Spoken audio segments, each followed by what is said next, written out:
तो hello friends, इस video में हम क्लास 8 के अपने क्वेश्चंस की सीरीज को आगे बढ़ाएंगे।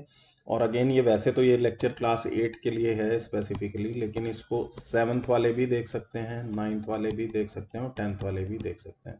ठीक है, दोनों तीनों क्लास के लिए हेल्पफुल रहेगा। 7, 9, 10 और 8 के लिए तो हेल्पफुल है ही है। ठीक है, तो क्वेश्चन नंबर 8, पिछले वीडियो में मैंने 7 कराए थे, तो इस बार question number 8। A class has 2 section. ठीक है, कोई क्लास है, जैसे आपकी स्कूल में क्लास होती है, इसके 2 सेक्शन है, ए बी बोल दो या 1 या 2 सेक्शन बोल दो, ऐसे कुछ कहा जा रहा है। In one of which there are 40 student, इसमें 40 स्टूडेंट है with an average age of 14.5 year. इनकी जो एवरेज एज है वो कितनी है? 14.5 ईयर। जो 40 स्टूडेंट है इनकी एवरेज एज 14.5 ईयर्स है, तो इनकी टोटल एज बता सकते हो? इनकी टोटल एज कितनी हो जाएगी? इन दोनों का मल्टीप्लीकेशन, एवरेज एज का और टोटल एज का, ये तो फंडा होता है एवरेज और टोटल का।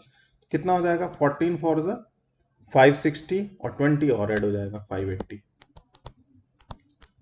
ठीक है, मैंने कैसे किया इसको? इसको मैंने ऐसे किया कि 40 इंटू 14 और प्लस 40 इंटू 1/2। 0.5 का मतलब होता है 1/2, तो 40 इंटू 14 560, ये 560 और ये प्लस 20 आ गया 580। ठीक है, तो कैलकुलेशन भी मैंने आपको बता दी, थोड़ा सा फास्ट कैसे सोच सकते हो। And the average of the class is 14.2 years. अब ये समझना इंपॉर्टेंट है, एवरेज ऑफ द क्लास का मतलब एवरेज एज होनी चाहिए। Average age of the class is 14.2 years. Class ये है, इसमें 2 सेक्शन है, यानी इन 2 सेक्शन के जो स्टूडेंट मिला के हुए 1+2 के स्टूडेंट जो मिला के होंगे, उनकी जो एवरेज एज है वो होगी 14.2 ईयर्स। ठीक है, if there are 32 student in another section, इसमें 32 स्टूडेंट है। ठीक है, इट्स एवरेज एज इज, तो इन 32 स्टूडेंट्स की एवरेज एज पूछी गई है आपसे। ठीक है, जो डेटा दिया गया था वो लिख लिया, जो फाइंड करना है वो लिख लिया, टेबुलर फॉर्म में डेटा आ गया। तो 1+2 की एवरेज एज कितनी है? 14.2। 1+2 में टोटल स्टूडेंट कितने हैं? 14 प्लस 32 72। ठीक है, तो इनकी टोटल एज आ जाएगी, टोटल एज कितनी आ जाएगी? Total age 14.2 into 72। अब इसको कैसे मल्टीप्लाई करोगे भैया? या तो इसको कर लो कि 70 प्लस 2 इंटू 14.2। अब इसको किसी भी तरह सोच लो, इसको जब मल्टीप्लाई करोगे तो आएगा 1022.4। ये टोटल एज आ जाएगी इनकी। ठीक है, तो ये टोटल एज कितनी आ गई? 72 स्टूडेंट्स की। ये टोटल एज किसकी थी? 40 स्टूडेंट की, जो कि सेक्शन 1 में थे। इनकी टोटल एज कैसे निकल सकती है सेकंड की? इस टोटल में से माइनस 580 कर दो। अब ये तो आसानी से कर दोगे ना, यहाँ पे 4 आ जाएगा, यहाँ पे 2 आ जाएगा, 4, ये भी 4, 442.4। यानी कि ये जो 32 स्टूडेंट हैं, इनकी जो टोटल एज है वो कितनी है? 442.4। एवरेज एज कैसे निकालोगे? डिवाइड बाय 32 कर दो। ठीक है, अब आप 32 से डिवाइड करने जाओगे तो आपका टाइम बहुत वेस्ट हो जाएगा, डेसिमल में है। क्या करें, इसको थोड़ा सा सोचते हैं।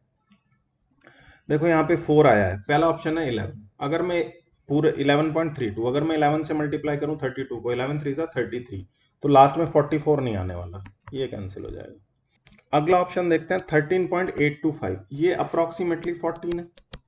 14 से मैं 32 को मल्टीप्लाई करूं तो क्या ये चीज बनने की संभावना है? देखो 14 2 सा 28, 8 आ गया, कैरी फॉरवर्ड गया 2, 14 3 सा 42 और 2 44, यानी कि क्या आया? 448 आ जाएगा। यानी कि अगर मैं इसको 14 से मल्टीप्लाई कर रहा हूं तो 448 आ जाएगा, लेकिन ये चीज मेरी कम है। ठीक है, तो इसके होने के चांसेस हैं, ये 14 से ज्यादा ये आंसर हो नहीं सकता। ये है 9, 9 3 सा 27, लास्ट में आएगा ही नहीं, तो बचा क्या? ये आंसर मेरा क्या आ जाएगा? तो मैं इसको डिवाइड करने के बजाय ऑप्शन से एक बार मैंने जाके देख लिया और मेरा काम आसानी से हो गया। अब मैंने तो आपको यहाँ पे कैलकुलेट करके दिखाया, आप इस चीज को माइंड में भी सोच सकते हो अगर आपकी कैलकुलेशन फास्ट है तो। क्वेश्चन नंबर 9 बहुत अच्छा क्वेश्चन है तो सिंपल सा क्वेश्चन, लेकिन मोस्टली बच्चे इसको गलत करके आते हैं। इसका जो सक्सेस रेट है ना क्वेश्चन का, वो केवल जो है 27% है। 30% से भी कम बच्चे इसको सही करते हैं। आप बताओ ना कमेंट में, आपने इसको पढ़ के सही किया कि नहीं बिना सोल्यूशन के। Additive inverse of a number u is a number v, then which of the following is correct? Additive inverse क्या होता है? एडिटिव इनवर्स, एडिटिव इनवर्स किसी भी नंबर का वो वैल्यू होती है जिसको कि अगर उस नंबर में ऐड कर दिया जाए तो रिजल्ट 0 आए। Additive inverse of a number is defined as a value which when added to the original number result is 0। यानी कि अगर कोई नंबर ए है तो इसका एडिटिव इनवर्स क्या होगा, माइनस का है, क्योंकि जब मैं ए के साथ में माइनस ए को ऐड करूंगा तो रिजल्ट क्या जाएगा, 0।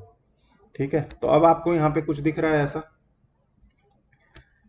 एक नंबर है u, इसका एडिटिव इनवर्स है v।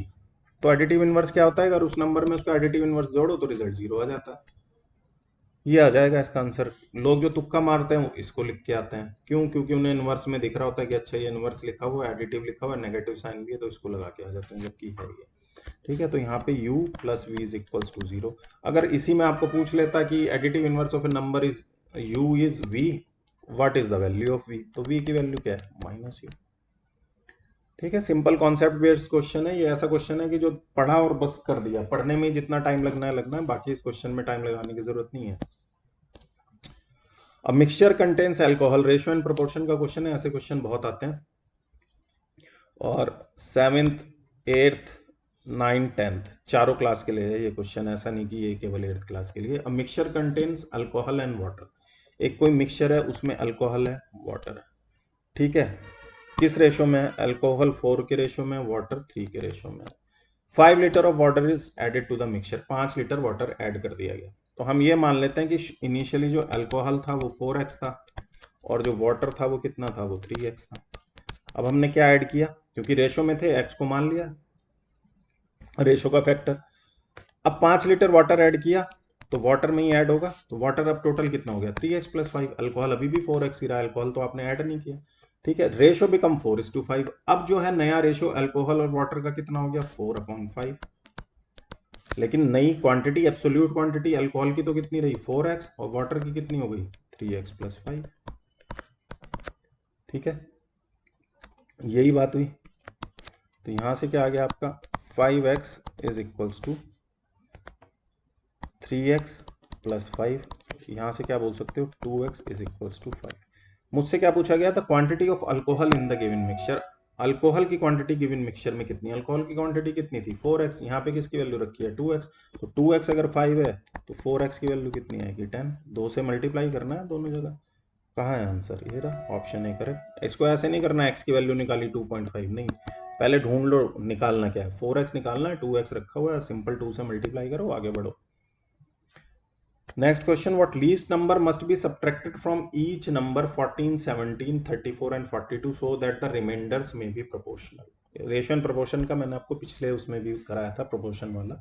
इसमें कह रहा है कि कम से कम क्या नंबर इन सब में से माइनस किया जाए कि जो सारी चीजें हैं वो प्रोपोर्शन में रहे। यानी कि अगर इनमें से x नंबर माइनस किया जाए तो प्रोपोर्शन में रहने का मतलब है कि 14 minus x ratio 17 minus x किसके बराबर आना चाहिए, 34 minus x ratio 42 minus x. इसमें ध्यान क्या रखना है, इसमें यही चीज ध्यान रखनी है कि जिस ऑर्डर में क्वेश्चन में ये नंबर दिए हुए हैं उस ऑर्डर में उनको प्रपोर्शन में लेना है। शुरू के 2 का ratio is equal to last के 2 का रेशो, अनटिल अदरवाइज क्वेश्चन में कुछ और स्पेसिफाई नहीं किया गया। तो बेसिकली आपको इस चीज को सॉल्व करना है कि 14 minus X upon 17 minus X is equals to 34 minus X और अपॉन में 42 माइनस के एक्स। ठीक है, इसको अब सॉल्व आप अपने आप कर लेना भाई, एक्स की वैल्यू आपके पास 2 आ जाएगी। कौन सा आंसर करेक्ट होगा, सी। द रैशनल नंबर 0 इज, बहुत इंपॉर्टेंट क्वेश्चन है, सीधा कॉन्सेप्ट बेस्ड क्वेश्चन है, लेकिन लोग इसको क्या करके आते हैं ना, बोथ ए एंड बी, और ये है गलत। इसका ऑप्शन होता है नन ऑफ दीज। जीरो क्या होता है, जीरो के जब हम, जीरो रैशनल नंबर तो है, लेकिन जब इसकी हम बात करते हैं तो it is neither negative nor positive. ठीक है, और जब इंटीजर में भी इसको बोलते हैं तो नॉन नेगेटिव इंटीजर बोलते हैं। अब ये पॉजिटिव और नेगेटिव क्यों नहीं है, देखो पॉजिटिव नंबर जो डिफाइन है वो ऐसे डिफाइन है कि पॉजिटिव नंबर अगर किसी नंबर में ऐड करेंगे तो पॉजिटिव, कोई सी भी पॉजिटिव नंबर को किसी नंबर में ऐड करो तो उस नंबर की वैल्यू इंक्रीज हो जाएगी। नेगेटिव नंबर कैसे डिफाइन है, नेगेटिव नंबर ऐसे डिफाइन है कि नेगेटिव नंबर को किसी भी नंबर में ऐड करोगे तो उसकी वैल्यू डिक्रीज हो जाएगी। ठीक है ना भाई, मान लो 10 है, 10 में मैं -5 ऐड कर रहा हूँ, ऐड कर दिया तो 10 की वैल्यू क्या बन गई, 5 बन गई। तो नेगेटिव नंबर ऐसे डिफाइन है कि अगर नेगेटिव नंबर को किसी पॉजिटिव नंबर में ऐड करो तो उस नंबर की वैल्यू डिक्रीज हो जाएगी, किसी नंबर में ऐड करो तो नंबर की वैल्यू डिक्रीज हो जाएगी। क्या जीरो इस प्रॉपर्टी को फॉलो करता है, जीरो को अगर मैंने सपोज 27 में जीरो को ऐड किया तो पॉजिटिव इंटीजर का क्या है डेफिनेशन की, पॉजिटिव इंटीजर को किसी नंबर में ऐड करो तो उसकी वैल्यू बढ़ जाएगी, लेकिन ये तो 27 ही रहा, सेम ही रही।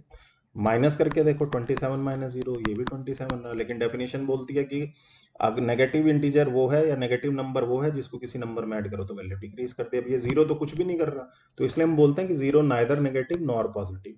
ठीक है, तो ये नन ऑफ दीज है, ना ये पॉजिटिव है ना ये नेगेटिव है, none of these. HCF of A and B, A B से बड़ा है। ठीक है, सिंपल कॉन्सेप्ट बेस्ड क्वेश्चन है, ये आपको पता होनी चाहिए। HCF ऑफ, और ये आए हुए क्वेश्चन है, ठीक है, फिटजी के आए हुए क्वेश्चन है ये, FTRA और BBET के। आप ये मत सोचना मैंने ऐसे ही कहीं से उठा लिए, क्योंकि ना आपके पास एग्जाम में इतना टाइम बचा है कि आप फालतू के क्वेश्चन करो, ना मेरे पास इतना टाइम है कि मैं टाइम लगाऊं और आपको फालतू के क्वेश्चन करा के चला जाऊं। उससे मुझे भी कोई फायदा नहीं होना, आपको भी कोई फायदा नहीं होना। तो ये आए हुए क्वेश्चन है सारे, मैं यहाँ पे लिखना भी चाह रहा था कि किस ईयर में कहाँ पे आया हुआ है, बट वो कॉपीराइट इश्यूज की वजह से मैंने नहीं लिखा। आजकल लोग कॉपीराइट स्ट्राइक बहुत जल्दी देते हैं। HCF of A and B, A greater than B is always smaller than और इक्वल टू। किन्हीं भी दो नंबर का HCF क्या होता है? HCF की डेफिनेशन ये बोलती है कि अगर दो नंबर हैं ए एंड बी तो हाईएस्ट कॉमन फैक्टर, ठीक है ना, हाईएस्ट कॉमन फैक्टर डेफिनेशन से ही निकल जा रहा है। ऐसा नंबर, ऐसा बड़े से बड़ा नंबर जो इन दोनों में कॉमन हो। ठीक है, ए बड़ा है बी से, तो वो बड़े से बड़ा नंबर या तो बी के बराबर होगा या बी से छोटा होगा। ठीक है, बी से बड़ा तो हो ही नहीं सकता, क्योंकि हम ढूंढ रहे हैं वो बड़े से बड़ा नंबर जो इन दोनों में कॉमन हो। तो वो नंबर या बी से छोटा होगा या बी के बराबर होगा। तो क्या बोल रहे हैं? ऑलवेज स्मॉलर देन और इक्वल टू बी। ठीक है, कंफ्यूजन में लोग इसको ए लिख के आते हैं, जो कि गलत है। ये बढ़िया क्वेश्चन है, डरावना भी है, ऐसे क्वेश्चन देख के लोग डर जाते हैं। इसमें क्या लिखा है? इसमें लिखा है कि अगर 2 की power p is equal to 3 की power q is equals to 6 की पावर r है, तो इस चीज की वैल्यू बताओ। ठीक, तो क्या होता है कि जब लोग डर जाते हैं इस चीज को देख के कि अरे यार 2 की पावर p बराबर 3 की पावर q बराबर 6 की पावर r, तो वो क्या सोचते हैं? वो बोलते हैं यार ये तीनों तभी हो सकता है जब ये p q और r जीरो हो। 2 की पावर 0 1, 3 की पावर 0 1, 6 की पावर 0 1, और ये सब कहानी जीरो हो जाएगी और जीरो आंसर हो जाएगा। ऐसा नहीं है, तुक्का भी मत लगा देना। ठीक है, कैसे करेंगे? अगर ये सब बराबर हैं तो मैं मान लेता हूँ कि ये सब किसी भी इंटीजर के इक्वल है, सपोज k के इक्वल है। ठीक है, अगर ये k के इक्वल हैं तो 2 की पावर p बराबर k, इससे मुझे क्या मिला? k is equals to, sorry 2 की power p is equals to k, तो यहां से मुझे मिला this implies 2 is equals to k की पावर 1 बाई p।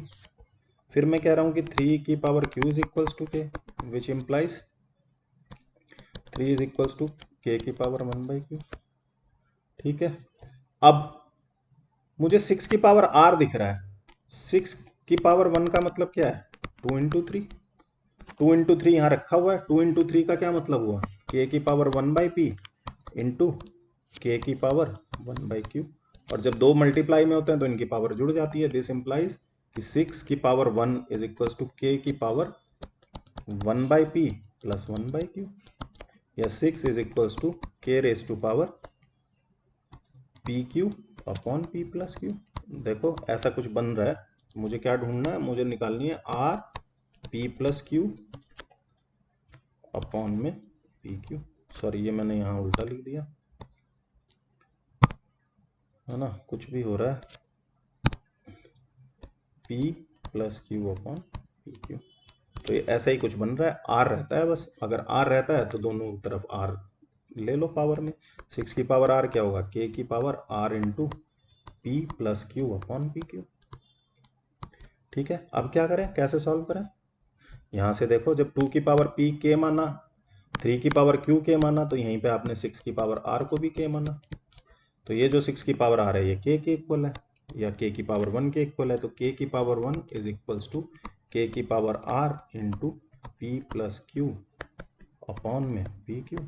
और जब हम दोनों साइड कंपेयर करेंगे तो r into P plus Q upon P Q, इसकी वैल्यू क्या आएगी? 1।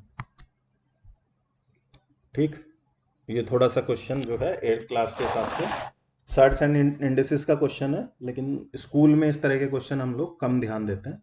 तो थोड़ा सा इसको चैलेंजिंग कैटेगरी में बोल सकते हो कि हाँ क्वेश्चन थोड़ा सा चैलेंजिंग कैटेगरी का था।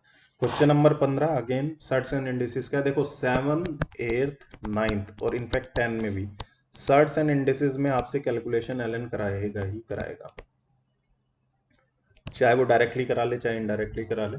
ठीक है, ये वाले इस तरह के क्वेश्चन आपको आएंगे या किसी ना किसी क्वेश्चन में मिक्स्ड मिलेंगे। अब यहां पे लिखा है under root X upon under root 81 जो भी होता है ना is equals to cube root of X upon 27। अब यहां गलती क्या करते हैं, ये एक मिनट, यहाँ पे इसको मैं क्यूब रूट की तरह लिख देता हूँ। ये ऐसे लिखा है कि एक्स की पावर 1/3, ये अंडर रूट 27 लिखा है, लेकिन जल्दी जल्दी में बच्चे क्या करते हैं ना, अच्छा यहाँ क्यूब रूट देखते हैं तो सबकॉन्शियस माइंड में यहाँ भी क्यूब रूट दिखता है और इसकी वैल्यू 3 रख देते हैं, जबकि इसकी वैल्यू 3 नहीं है, इसकी वैल्यू है 3√3। ये अंडर रूट है, अंडर रूट 27 का मतलब अंडर रूट 9 इंटू 3, तो 9 तो बाहर आ जाएगा 3 और अंदर क्या बचेगा 3 अंडर रूट 3, तो 3√3 होगी इसकी वैल्यू। जल्दी में बच्चे अंडर रूट 3 लिख देते हैं। ठीक, अब इस 3 से इसको कर दो, ये 3, फिर ये अंडर रूट 3 है तो ये अंडर रूट 3। अब ये x की पावर कितनी है 1/2, ये इधर आ गया नीचे तो x की पावर कितनी है 1/3 इज इक्वल्स टू बचा क्या अंडर रूट 3। ठीक है, x पूछ रहा है वो कि x कितना होगा। अब इसको ऊपर ले जाओ तो ये हो जाएगा x की पावर हाफ माइनस 1/3, जब डिवीजन में होता है तो पावर माइनस होती है, equals to under root 3।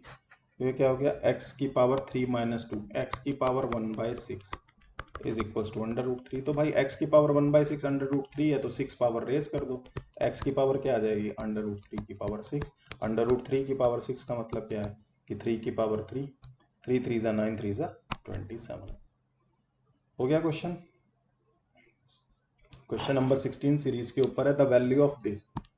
Multiply हो रही है, देखो सारी टर्म जो है ना मल्टीप्लाई हो रही है, तो जब भी मल्टीप्लाई हो रही है टर्म तो उससे एक चीज समझ लो कि कुछ ना कुछ कैंसिलेशन का गेम बनने वाला है, क्योंकि डिवीजन में भी आपको दिख रहा है। इस चीज को आप ध्यान से देखो तो ये लिखा है 2 + 1 3/2 मल्टीप्लाई, इस चीज को ध्यान से देखो तो ये लिखा है 4/3, इसको ध्यान से देखो तो ये लिखा है 5/4 into and so on. Last वाली टर्म को ध्यान से देखो तो क्या लिखा है 121/120। ठीक, अब क्या करना है, देखो इसमें टर्म्स कैंसिल हो रही हैं, अब इस 2 से इस 4 को कैंसिल नहीं करना, ध्यान से देखो, ये 3 से 3 कैंसिल हो रहा है, 4 से 4 कैंसिल हो रहा है, ये 5 आ रहा है, इस 5 से अगले टर्म का नीचे वाला कैंसिल हो रहा होगा। तो कैंसिलेशन का पैटर्न ये चल रहा है, ऊपर वाली टर्म से अगली टर्म की नीचे वाली टर्म कैंसिल हो रही है, तो अब इसके पीछे जो भी टर्म रही होगी उसकी ऊपर वाली टर्म से ये चीज कैंसिल हो जाएगी, इसके आगे कुछ है नहीं। ये पैटर्न नोट करना इंपॉर्टेंट है, ठीक है ना, किस पैटर्न में कैंसिलेशन हो रहा है, वरना अपने को बचेगा पता ही नहीं चलेगा कि लास्ट में 121 बच रहा है कि 120 बच रहा है।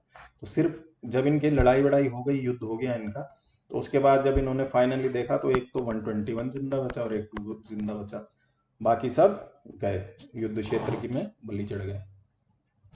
121/2 60.5। क्वेश्चन नंबर 17 पावर्स का क्वेश्चन है, लेकिन इसको देख के बच्चा डर जाएगा कि यार मैं इसकी वैल्यू कैसे निकालूं। इसकी वैल्यू ऐसे निकालो कि भाई ऊपर से 3 की पावर 1999 कॉमन ले लो, अंदर क्या बचेगा 2001 है, इसमें 2 जोड़ते तब आता तो ये 3 की पावर 2 बचेगा और लास्ट में 1 बचेगा।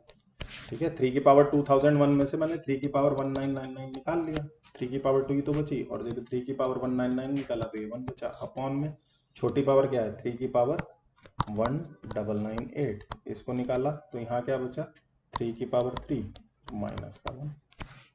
दिस इम्प्लाइज, डायरेक्ट कर दूं क्या, 3 की पावर 1998 को ऊपर लाऊंगा तो ये 3 की पावर 1 बचेगी, दोनों पावर माइनस हो जाएंगी, ये 1999 है 998 है, 3 की पावर 1 बचेगी।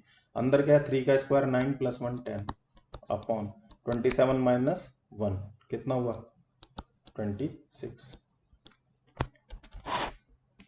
ठीक है, इसको सॉल्व करना है, कैसे सॉल्व करोगे, ये हो गया 30/26, 15/13 2 से चला जाएगा, तो यही ऑप्शन बचा। ठीक है, तो इस वीडियो में मैंने आपको 10 क्वेश्चन करा दिए, यूजुअली मैं एक वीडियो में 5 क्वेश्चन कराता हूँ, लेकिन फिर भी मैंने आपको इस वीडियो में 10 क्वेश्चन करा दिए, और मुझे लगता है कि ये सारे क्वेश्चन अच्छे कॉन्सेप्ट के ऊपर बेस्ड हैं, आपको पता होने चाहिए। तो आप भी इसी तरह के क्वेश्चन जहां से भी आपको मिलें, और स्पेशली जैसे मैंने बताया कि प्रीवियस ईयर क्वेश्चंस या previous year paper other coaching के, उन्हीं के ऊपर फोकस करो। ठीक है, हमारी ऐप में ऑलरेडी है, फ्री सेक्शन में बहुत सारी कोचिंग के डलवा दिए हैं मैंने, तो आप उन्हीं के ऊपर फोकस करो, उन क्वेश्चंस की प्रैक्टिस करो, और एग्जाम की टेंशन नहीं लेनी है बस। ठीक है, अपनी प्रैक्टिस करो, एग्जामिनेशन हॉल में जाके अपना बेस्ट दो, और उसके बाद छोड़ दो। ये कुछ बच्चे लिख रहे हैं कि मैं डिप्रेस हो गया हूँ, मेरा पेपर खराब गया। यार डिप्रेस क्यों हो गए? डिप्रेस बहुत बड़ा वर्ड होता है। लाइफ आगे बहुत मौके देगी डिप्रेस होने के लिए। अगर छोटे से टैलेंट एक्स के पेपर में डिप्रेस हो जाओगे, आगे क्या करोगे लाइफ में? ठीक है, तो अपने आप को स्ट्रांग बनाना है। It's just an exam. अपनी प्रैक्टिस करो, अपनी मेहनत करो, और बाकी अपना बेस्ट आउटपुट देके आओ। और यही बस आपके हाथ में है, रिजल्ट आपके हाथ में नहीं है। तो मेहनत करते रहो, पढ़ाई करते रहो, अपना ध्यान रखो, अपने लव्ड वंस का ध्यान रखो, अच्छे सिटीजन बनो। All the best.